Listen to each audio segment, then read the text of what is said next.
Talofa Lava and Woman Jeka. My name is Tony K. Fretton, and today I'll be having a discussion and a chat and a talanoa with a very good friend of mine, Miss Katalyna. Now, Miss Katalyna is the co-founder of Trans Pride March Melbourne, a host of the Bent Spoon Multicultural Cooking Show, which was an award-winning show that won the Globe Community Awards 2002 Media Award, and a host of different things. Miss Katalyna is also an MC and a host for a various community events. So we got a lot of great things to have a chat with today. First of all, welcome. Kat, it's really great to have you here. First of all, you're welcome. Good to be here. The honor is definitely all mine. And I mean, being a really good friend of you and knowing you for many years, it's great to be in this space and just have a little discussion about different things. Now, one of the main things I wanted to have a chat about, and especially for our community to know a little bit more information about, is around Trans Pride March. Now, this was an event that you helped put together. It was a very important event and an important, I guess, step for our trans community here in Melbourne. Can you tell us a little bit about what Trans Pride March is? Yeah, so Trans Pride March was really a solidarity march. It came out of, during that time where a lot of trans people of color in America were being, trans people of color all over the world were being murdered left, right and center. You hear it all the time. I noticed that all other countries in the world were doing, marches to highlight, the trans visibility. And so I thought, that's something that I think we should, come aboard and start doing. And so I got together with Rebecca Loveday and Sasha Sadiq to form the first Trans Pride March for Victoria. You and a few friends got together to get that started. Now, there were some hiccups, right? Because this is not just an event that was planned a year. It's been a few years, I guess, in production or in preparation. Tell us a little bit about the preparation for it. I think it's like 3 years because COVID, so we were about to do it. I think 3 times we announced it, we're ready to go. And then because of the lockdown, we had to stop. So, and then we thought we had the Trans Pride concert attached to that at the end of that. And then we just thought, okay, maybe let's not go with the march, we'll go with the concert instead. Because the Trans Pride March it was too big. Where the concert, that was easy, it was already planned, it was all set to go. So we could just roll that out. Such a well thought out, I guess, event and an important one, and great to have representation, or just to have a space created for people to come out and say, hey, look, I want to come march in solidarity, or I am a trans person that wants to stand up and say, I'm proud, I am here. Now, one of the things I remember in some of the preparation was there was like a few different themes and a few different sort of cultural things within the organization that you'd set up. For example, one of the main things you pushed was the Pastor Mike as a theme. Tell us a little bit about what Pastor Mike is and how important was that for Trans Pride Month? The Pastor Mike was something that I saw online, and it's such an old term, even from I think as far as back as the 50s and 60s. I've actually seen little pockets of people saying from the Black community in America saying Pastor Mike, and but that came from America, and I saw Angelica Ross and who actually passed the mic to Ashley Preston, and I thought, okay, that's where we need to go. We need to do that.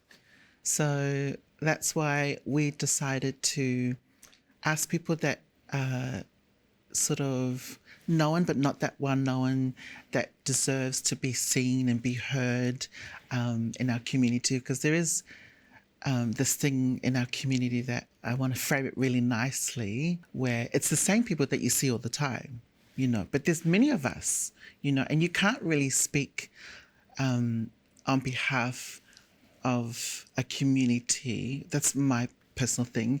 You've got to let people speak for themselves. So that was the whole point of Pass the Mic, is allowing people to speak for themselves. Absolutely. Yeah. So when for me, I'm a big fan of Pass the Mic, and I think every opportunity to be able to pass the mic. And when we look at how that fits in with Trans Pride March Melbourne, that meant that if you had a spot for a speaker, instead of putting in the obvious speaker, which might be a celebrity figure or someone with a yeah. more well-known person, you'll use that opportunity to be like, hold on, let's put another emerging speaker in that spot to take the spot. Because having understanding that this was going to be a big platform, it's a great way to sort of uplift others and their profile and that sort of thing. And we hope that continues, you know, and that's definitely why I really appreciated the fact that you passed the mic. Who were some of the people that passed the mic to you? Oh, so many people. It'd be unfair to just name a few, to be honest, because I don't want to make people get in their feelings, but there are a lot of people have passed the mic to me. And hopefully I've passed the mic back sometimes. Yeah, absolutely. Well, you know, it comes to that point where, especially people of color, when we're in spaces, we don't want to come across as, look, we're going to be tokenistic. Like, you're going to use us to run a community event or use us to run any sort of representation. But it's like, how can I use that opportunity to uplift others or give them an opportunity or let others be seen? Because what we then tend to see is a lot of people always speaking on our behalf, but we're like, hold on, when new things are happening, new ideas are happening, new thoughts are happening, new things, new barriers or new places that we need to really focus on. So I really appreciate that. So thank you. Now, when we look at importance, why was Trans Pride March very important? I'm just speaking in general, where I know that everybody would agree that we don't often see trans people in media or just in anything.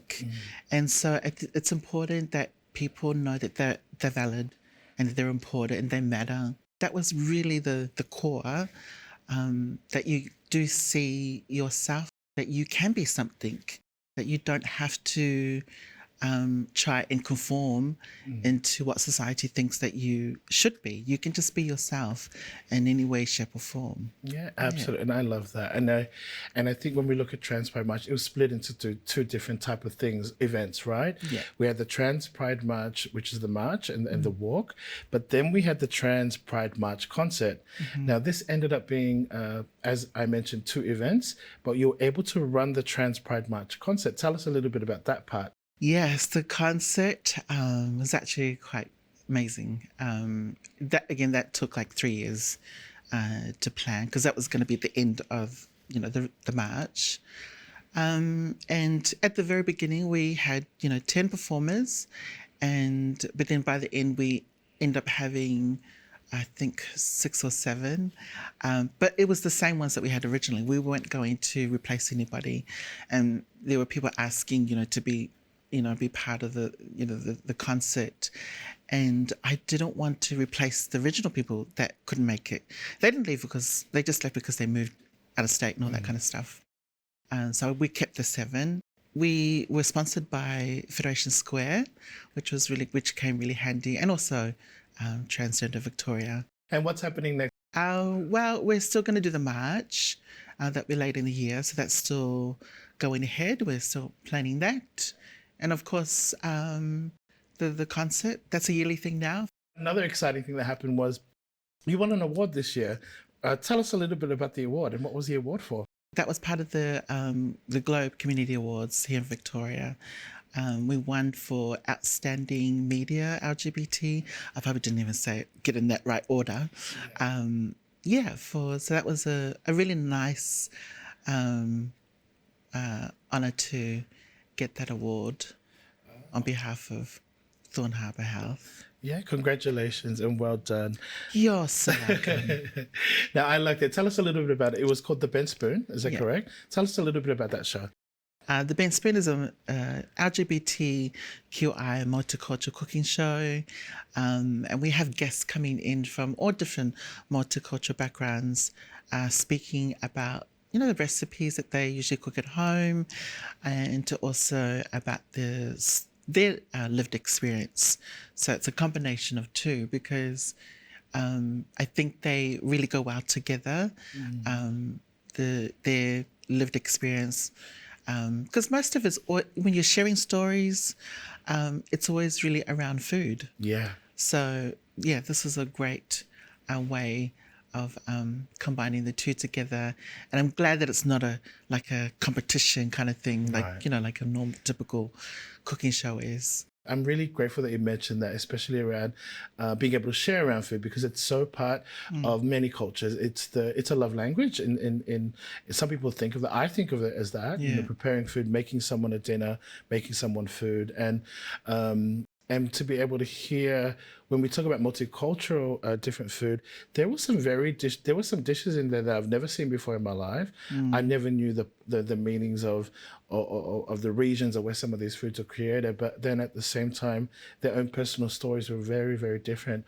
What were some of the stories that really stood out for you across the filming? Because it's been about three seasons of filming. Yeah. What were some of the important stories that you? I mean, they're all important, but what are some of the ones that stood out for you? Let's repeat that. All of them are really important. Well, the ones that really resonated with me, I guess being, Polynesian, Pacifique, is the story with Latoya, where, she had to detransition in order to fit in, moving from Samoa, being a whawhawhingi there, and then moving to New Zealand, where it wasn't acceptable back in the, I'm going to be very nice, back in the 80s. So, yeah, she had to detransition into a man. So her sharing that story was beautiful, and her story with her mother, I can relate to that. And also Nuafe's story where, he was going through some challenges and he was seeking support. It wasn't coming. Maybe it was coming, but it wasn't coming like in the time frame that he wanted. But his father, who he hadn't been in contact for quite a very long time, out of nowhere came and put up his hand and said, okay, let me help you. Yeah. So sharing those stories were really beautiful. Everyone might think, I don't have a story to tell, or my story is not important, or what about if I tell my story and people think it's boring? But what actually really happened that I saw through the guest was they didn't realize how actually touching it was and how connecting it was, because once the episode started to be shared, I guess, online in the beginning, the comments came through and the response and the reaction from people, that was also emotional to see. And I'm really grateful for the opportunity for them to be able to tell their story. I mean, I could sit here and tell, I remember all this. I mean, I don't remember like the whole story, but I remember all, like, just like Noafa's story. And I remember each person's, there's one part of their story that they shared. I remember all of them. Miss Katalyna, thank you. We've had a chat about some of the exciting things that you've been part of and some important things that you've been part of, which for me, I'm actually really grateful for, to have so many type of leaders, especially like yourself, out there doing the work with community and holding their hand along with it and not saying, I'm going to come and tell you what to do. What are some things that keep you inspired? What are some people or some events or things that have inspired you to do the kind of work that you do now? Well, most of the stuff that I get inspired by are things that are happening in America, obviously, for obvious reasons. So I'm inspired by so many people, Laverne Cox, Janet Mock. I love that they're out there doing what they love doing, like and plus doing activism, because that's kind of like, I've known a lot of people who have kept quiet, have performed here and there, and then later in life, like just recently, they've become an activist. So they see that there's a lot of work to be done.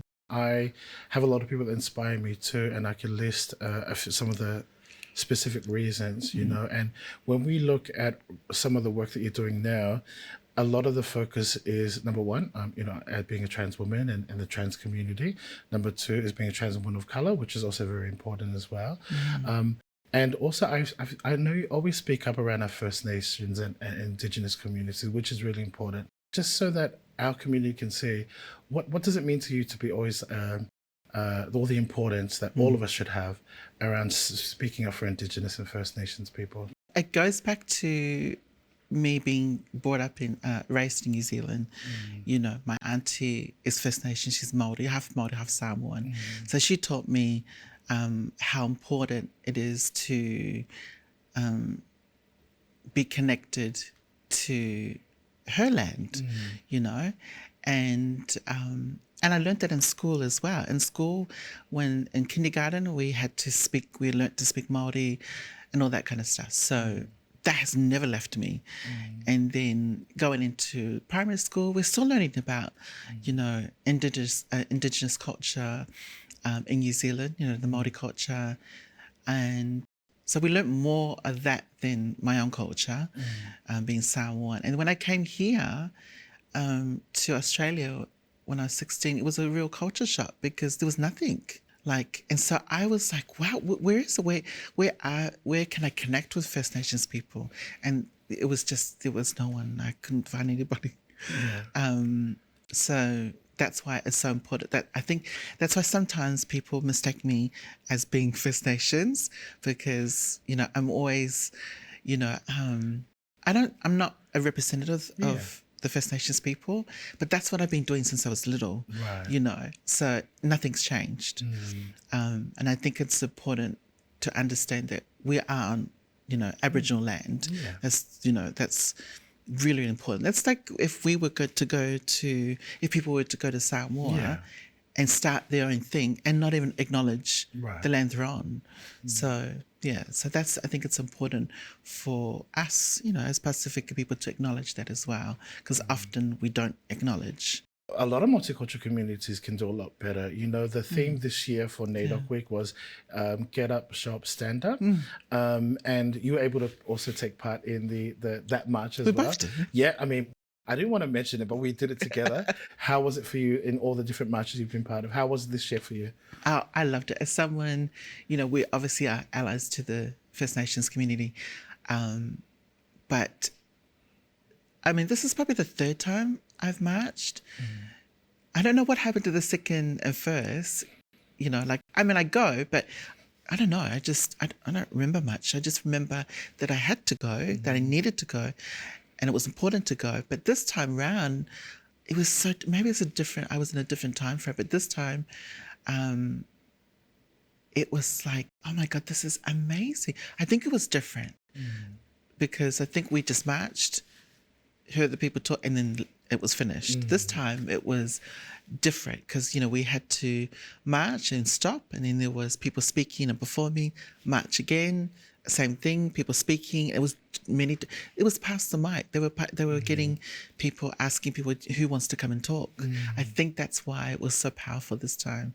And I thought, oh my goodness, I can't wait for the next one to hear what other people, hear other people's stories. So it was so different this time that, I loved it. No, I'm glad. I enjoyed it too. And I think just to see a lot of different ages of people, which is really great, like a lot of young ones, and it was really intergenerational. And yes, again, the passing the mic was really great because a lot of people get up and there were different type of showing passion, right? Like it was every speaker was very, very different. And I think I think any type of event that involves everyone or an opportunity for everyone to be involved is really important. One of the things that I found really special, we attended an event recently where they showed a documentary around Vogue House balls by the House of Alexander in Mianjin in Brisbane, which was amazing.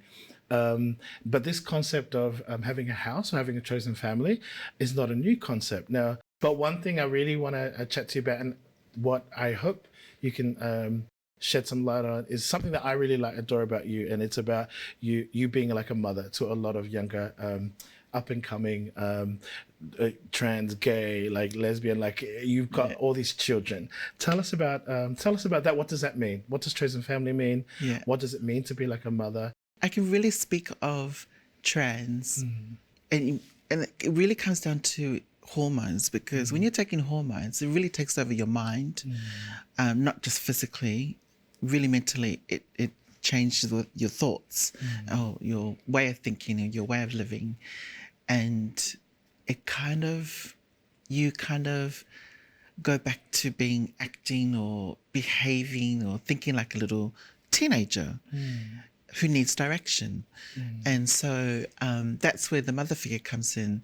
So we all had mother figures, and back then they were called, trans mothers, I don't think they use that term now. I think they're just called mother. And because you had to have someone that can give you direction, because a lot of us weren't at home. We were living with other people. Young people were living with friends. And sometimes those friends aren't really the best role models. And that's where the mother role comes in, where someone will come in and say, okay, this is how you're going to do things. You're going to get a job. You're going to do this and do that.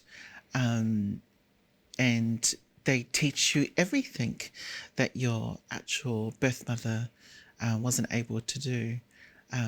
So that's why, that's how the mother figure came in for me, was, because of that, because there were a lot of children who were kind of needing direction. And they would always come to me asking me, for help financially, Jesus, and emotionally, mentally. They needed something. They needed someone that they can talk to, that can relate. We don't see enough of it, of people highlighting the fact that there are like trans women, or just trans people in general, who are looking out for the younger ones, and having that intergenerational connection is really important. I mean, we have so many in our community now, like a lot of older and also younger that we learn from. But to be clear, to make that clear, it's not that their biological mother cannot teach them different things or to guide them in that way, but it's more of there are nuances and things in transitioning, right? That might be a little bit different. That might be hard. What were some of the challenges that you might have had that you learned from your trans mother at that time? She actually taught me to walk like a girl. It's those little things. Yeah, right. Obviously not everybody wants to be a girl. People, are not always wanting to conform. But for me, it was that. It's just the little things. She actually taught me how to put makeup on. That was like 20 years ago. And that same way of how she taught me how to apply makeup on, I still do today. It's very old school. It's just little things. You recently posted on social media, it was like a reference letter from like a community center that you started doing some of your community work. So can you tell us about that part? Because that was really cute. Yeah. I think I was 20 or 19. So 18, 19, I volunteered for Black Town Youth Services for a few years. And I came in... Well, actually, I came in what they will call now as non-binary, because I didn't come in presenting as male or female. I just came as me, but the world saw me as either a girl. Then they thought, no, you must be boy. They were confused. I wasn't confused. I just came as me. And so, I was volunteering there. And then when I was starting to look for work, while I was still volunteering there, I had to get a reference letter, and I asked one of the managers there if she could write me a reference letter for work, and she wrote it she actually asked me, okay, so if I write you this reference letter, and she looked at me and she goes, but are you going to be a girl in the future? And I said, yeah, I am. Okay, so at that time, I didn't even know what she meant by that. I thought that she was just going to write me a letter because I said yes, but I didn't realize that she was actually putting in the letter the pronouns. She changed it to she, but then halfway through the letter, she's forgotten but he. But yes, of course, she meant well. That's where that reference letter came from. And I used that letter, and I obviously still have it. And that got me jobs. Sometimes it's the really small things that you can do for someone that means the most, do you know? And and I love that. And I think it's an encouragement for everyone. It's nice to just be a human being, you just being kind to someone also meant a lot. And which is really great. Now, now let's talk a little bit about Pacifique, the term fafafine. Now, this one, how did you find yourself connected to that term, or what was your learning around that term, and what did that mean for you? The term whawhawhinga, I mean, obviously being, quite young, I mean, I've always known because, I was raised as a whawhawhinga, doing the chores at home. I didn't have to do any of the chores outside the house. My brothers had to mow the lawn and do all the manly stuff. I didn't have to. And I actually didn't know why. I thought, in my head, I was thinking, why can't I do the stuff that my brother's doing? Why do I have to go and wash the dishes and vacuum the floor?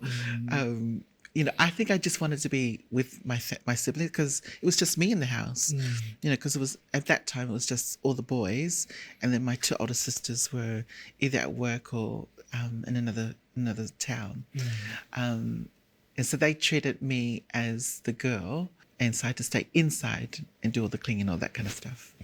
But that term, we were thinking that it meant that it was trans woman or whatever, but it doesn't. It's a broader term. It's I wouldn't say touchy, because that term people are used to saying whawhawhinga means that it's everyone is in it. Gay men are included in that, but then there's a lot of gay men who don't want to be included because it means manners of a woman or like a woman. As a diaspora community, especially a diaspora LGBTQIA plus community, some of our languages don't have the language to translate some of these Western terms that have sort of been created. So when we look at terms like, for us, I guess, when we look at the term whawhawhinga, which historically within the existence of the word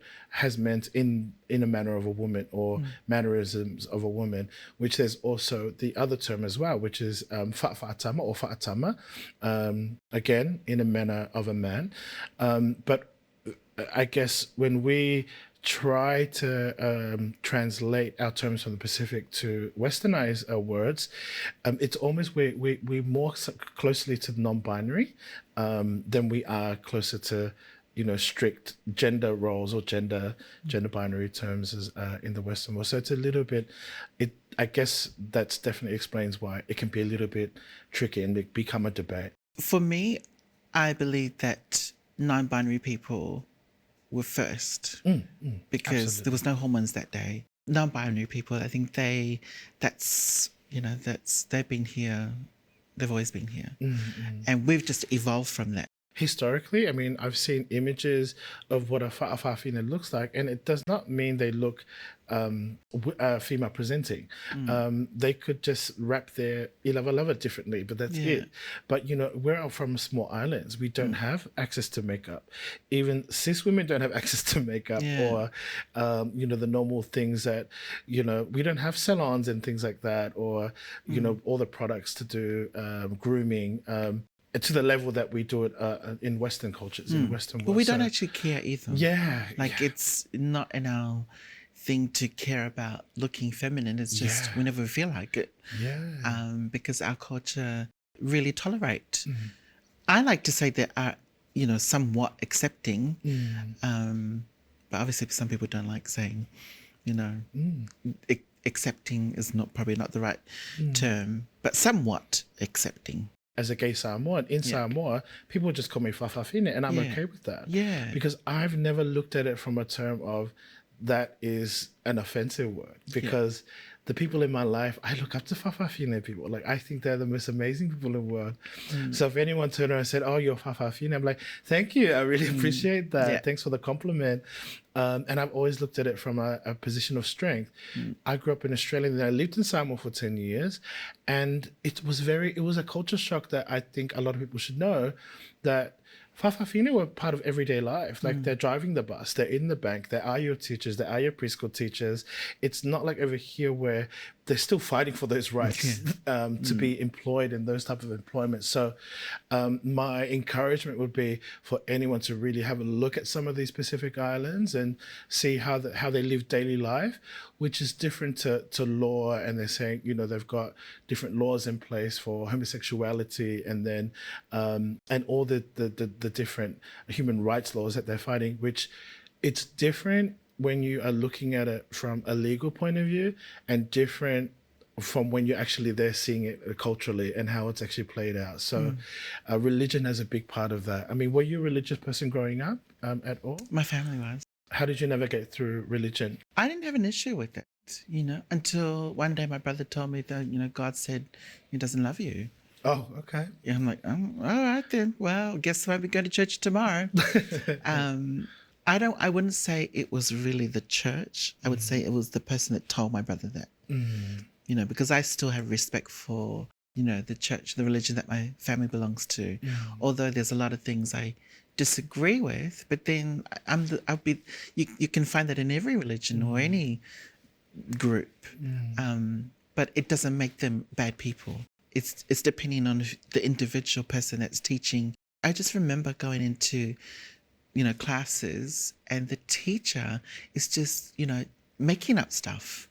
It's their interpretation of what they think it is saying in the Bible. No one is consistent. I don't really have an issue with religion. A lot of our Pacific Island cultures, religion is a big thing. I mean, every single village has a church. I mean, even our diaspora community, going to church is a thing. And I think we do church better than the people that introduce church to us. Like, we do it really well.